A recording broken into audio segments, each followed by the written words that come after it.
7h30, c'est l'invité café. Bonjour à toutes et à tous. Aujourd'hui, on va parler de formation et de restauration avec le proviseur du lycée hôtelier de Tahiti, situé à Outomaoro, Pascal Mayou. Bonjour. Bonjour. Avec vous, on va parler du programme Consortium Erasmus+ de Polynésie qui mutualise les offres de stage entre lycées partout dans le monde et qui permet cette année à 15 de vos étudiants en BTS de partir en Europe. Mais on va aussi parler des filières de votre établissement pour la rentrée 2017-2018. Ce sera en seconde partie d'émission. Pascal Mayou, les départs des 15 étudiants en BTS Restauration s'enchaînent jusqu'au mois de mai. Ils partent pour 2 ou 4 mois de stage en Europe. Comment ces stages à l'étranger ont-ils été rendus possibles ?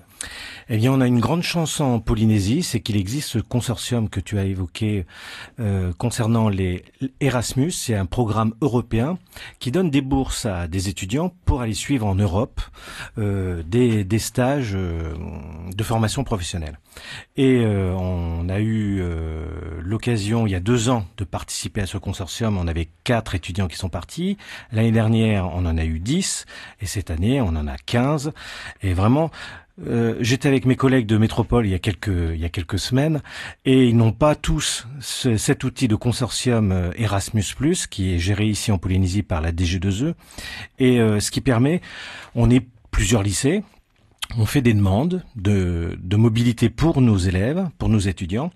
Et selon la réalisation, la possibilité de nos étudiants, on peut demander 10, 15, 20, on peut ajuster les choses parce que les programmes européens sont très techniques, très difficiles. Et c'est vraiment un très bel outil qu'on a en Polynésie française pour nos élèves. Donc vous nous dites que ce n'est pas la première fois que des élèves du lycée hôtelier partent en Europe dans le cadre de ce programme. Non, tout à fait, c'est la 4e année et surtout une progression entre chaque année. Ça veut dire qu'on arrive à mobiliser, à convaincre nos étudiants d'aller faire cette belle expérience de 2 à 4 mois en Europe.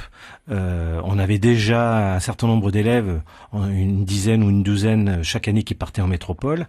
Mais là, plus ces élèves qui partent en Europe, on est très content parce que ça fait presque plus d'un tiers de nos élèves qui sortent de Polynésie pour aller faire leur stage long. Vous l'avez dit, stage de 2 à 4 mois en Europe. Cette année, il y aura 8 étudiants qui partiront en Espagne, 5 en Angleterre, 2 en Irlande, en saison haute qui plus est. Donc il y aura vraiment de l'expérience. Qu'est-ce que ça représente cette saison haute pour un élève du lycée hôtelier ? Tout d'abord, ils ont quelques jours de mise à niveau linguistique, et ça c'est en lien avec les hôtels qui les accueillent, pour qu'ils puissent être le plus à l'aise dans la langue. Ils découvrent aussi un pays. Pour beaucoup de nos étudiants, c'est la première fois qu'ils sortent de Polynésie.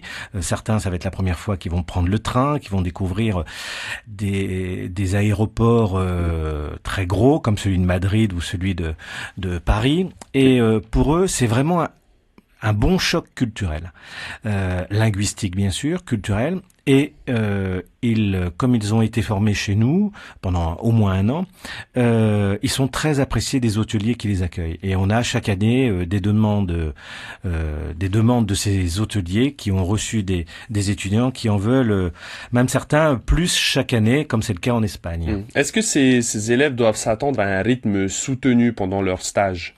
Oui, surtout notamment en Espagne où le rythme est très différent. Autant la chaleur peut être un peu similaire des fois en Polynésie, mais le rythme est très différent. On mange tard, on finit tard. En plus, ce sera en période estivale, donc il y aura beaucoup de touristes. Exactement, beaucoup de touristes. Le jour qui finit tard aussi, c'est important pour nos étudiants de découvrir aussi ce rythme diurne, nocturne qui est quand même très différent. Ils reviennent tous, jusqu'à maintenant. Moi, c'est la 2e année que j'assiste à des retours d'étudiants. Ils sont tous très heureux et enchantés de leur parcours en Europe. Quelles sont les raisons qui conduisent votre lycée à s'ouvrir à l'international ? Ces métiers sont souvent en Polynésie en contact avec de la clientèle étrangère. Pour beaucoup, c'est essentiellement de la clientèle étrangère à Bora Bora et en grande partie aussi dans le reste de la Polynésie. Donc nos étudiants doivent être formés tout simplement au contact et on le fait doublement au lycée, évidemment professionnellement, mais doublement, c'est d'abord connaître bien sa culture. C'est pour ça qu'on a aussi beaucoup de manifestations autour de la culture polynésienne dans notre lycée, parce que mieux on connaît sa culture, mieux on peut la comparer, faire des échanges avec d'autres. Et c'est aussi donc de rencontrer rencontrer des cultures, vivre des moments, des expériences culturelles à l'étranger, parce que ils en reviennent toujours vraiment enrichis et ils peuvent mieux comprendre les besoins des touristes, ils peuvent mieux accéder à leurs besoins parce qu'ils n'ont plus cette étrangeté de l'autre. Pascal Maillot, proviseur du lycée hôtelier de Tahiti, est notre invité café ce jeudi. On vient d'évoquer donc ce programme Consortium Erasmus+ de Polynésie. On va parler désormais de la formation du lycée hôtelier pour la rentrée 2017-2018. Le lycée hôtelier existe depuis 2003. C'est le seul outil de ce type dans tout le Pacifique. Est-ce qu'on est envié par rapport à nos voisins océaniens? Oui, et j'ai pu le constater en 2015 quand on a accueilli le concours international de cuisine Asie-Pacifique. Nos collègues, notamment de Nouvelle-Calédonie, qui ont des beaux équipements, mais pas de lycée hôtelier, un lycée public et un lycée privé, nous ont dit toute la joie et tout le plaisir qu'ils avaient à être chez nous parce qu'on avait de très beaux outils qu'ils n'auraient pas pu recevoir. D'ailleurs, jusqu'à maintenant, ils n'ont pas reçu cette manifestation du concours international qui a lieu tous les ans parce qu'ils n'ont pas les outils. Pascal Maillot, vous avez plusieurs formations au lycée hôtelier, CAP, Bac Pro et même mention complémentaire. Après le lycée hôtelier, lorsqu'on obtient notre diplôme, vers quoi les étudiants, les élèves peuvent s'orienter?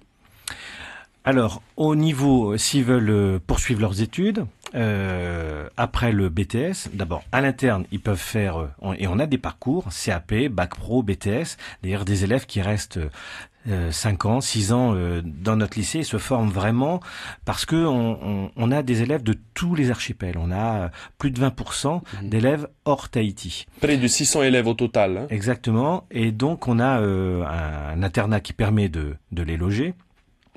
Et souvent, les élèves ont peu de confiance en eux. Donc déjà au lycée hôtelier, quand ils prennent confiance et conscience de leurs capacités, ils peuvent arriver pour un CAP et sortir avec un BTS. Ce n'est pas vraiment exceptionnel, ça arrive régulièrement. Et après le lycée hôtelier, ils ont la licence professionnelle à l'université.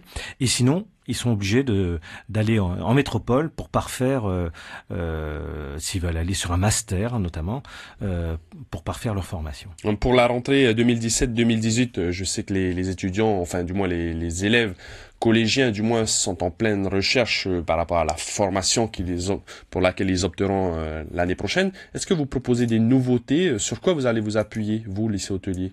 Alors c'est de continuer à intéresser la jeunesse polynésienne sur ces métiers. Ces métiers n'ont pas toujours, du moins il y a une double approche sur ces métiers. Il y a à la fois l'aspect médiatique qui a revalorisé ces métiers, mais on sait que ces métiers sont aussi pas faciles, il faut être mobile pour un certain nombre d'entre eux, etc.